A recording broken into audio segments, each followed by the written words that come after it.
Good morning students. आज हम chapter number 5 editing in MS word 2010 पढ़ेंगे। ये चैप्टर मैंने आपको ऑलरेडी स्टार्ट करा दिया था। इसका फर्स्ट पार्ट आपका हो चुका है। आज हम इसका सेकंड पार्ट पढ़ेंगे। बट सेकंड पार्ट स्टार्ट करने से पहले एक बार मैं आपको फिर से रिवाइज करा देती हूँ कि फर्स्ट पार्ट में हमने क्या क्या पढ़ा था। तो चैप्टर नंबर 5 में हमने स्टार्ट किया था MS वर्ड के बारे में कि MS वर्ड क्या है। MS वर्ड एक वर्ड प्रोसेसिंग एप्लीकेशन सॉफ्टवेयर है। इसके बाद आपको MS वर्ड की पूरी विंडो शो की गई है बुक में, जो मैंने आपको समझाई थी। इसमें कौन कौन से पार्ट होते हैं MS वर्ड विंडो के।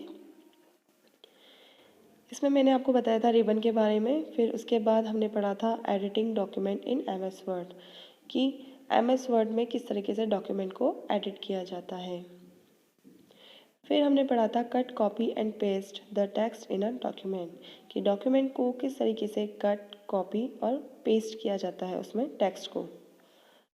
देन हमने सारी स्टेप्स एक एक करके पढ़ी। उसके बाद हमने कट एंड पेस्ट टेक्स्ट पढ़ा था कि किस तरीके से टेक्स्ट को कट करके पेस्ट किया जाता है। आज हम पढ़ेंगे अनडू और रीडू के बारे में कंप्यूटर के अंदर। So let's start. In MS Word, undo is used to cancel a command given earlier. In order to undo, click the undo button on the quick access toolbar. MS Word के अंदर किसी भी command को cancel करने के लिए हम undo button का यूज़ करते हैं और ये undo बटन हमें कहाँ देखने को मिलता है? क्विक एक्सेस टूल बार के अंदर। redo command is use to reverse the action of undo और redo का यूज़ होता है रिवर्स एक्शन के लिए। अंडू कमांड के रिवर्स एक्शन के लिए हम रीडू कमांड का यूज़ करते हैं। In order to redo command redo click the redo button on the quick access tool bar और इसका जो रीडू बटन है ये भी हमें क्विक एक्सेल टूल बार में ही देखने को मिलता है। अब है हमारा स्पेलिंग एंड ग्रामर। टेक्स्ट में जो स्पेलिंग्स है और ग्रामर है उसके बारे में यहाँ पर बताया गया है। MS Word help you to find the correct the spellings and grammar mistake. MS Word हमें हेल्प करता है किसी भी स्पेलिंग को फाइंड करने के लिए या फिर उसको करेक्ट करने के लिए।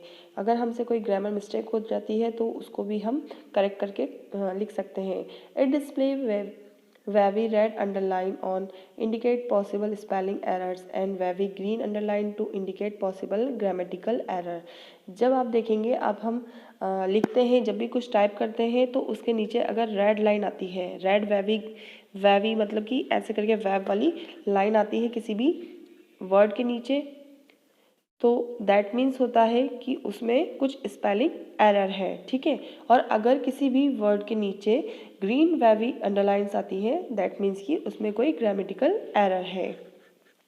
टू करेक्ट द स्पेलिंग और grammatical errors, right click on the word with a wavy red or green underline and then select the alternative word or the spelling you want.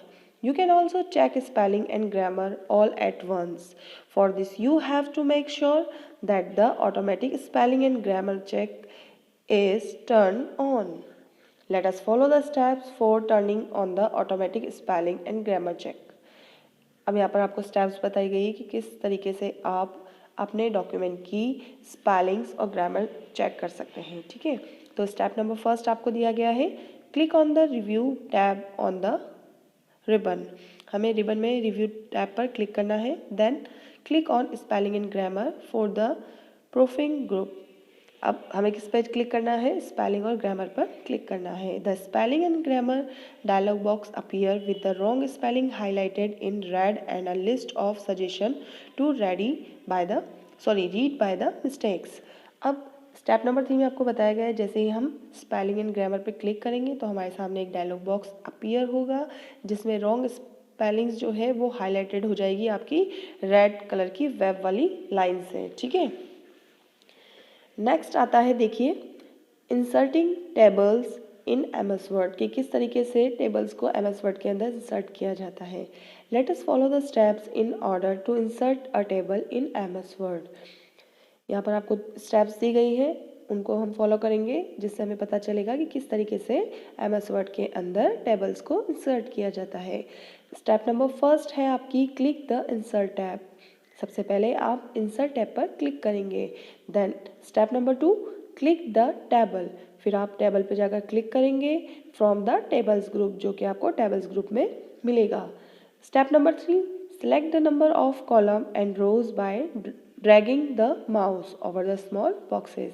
अब आपको कॉलम नंबर और रो number select करना है और mouse को drag करना है।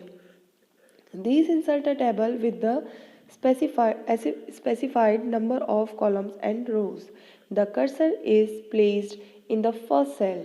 You can type text in the cell to move from one cell to another. Use the tab key or the arrow key. Students, ये था आपका आज का चैप्टर।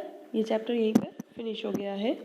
आप इस चैप्टर को सभी बच्चे अपनी बुक में से रीड करेंगे और जो भी आपको स्टेप्स यहाँ पे आज समझाई गई है कि किस तरीके से हम अंडू रीडू करते हैं, साथ ही साथ हम अगर कुछ डॉक्यूमेंट टाइप कर रहे हैं और उसमें स्पेलिंग और ग्रामर मिस्टेक हमें चेक करनी है तो किस तरीके से हम चेक करते हैं, वो सब आपको यहाँ पर स्टेप बाय स्टेप दिया गया है। आप इन सभी स्टेप्स को देखेंगे, अच्छे से रिकॉग्नाइज करेंगे।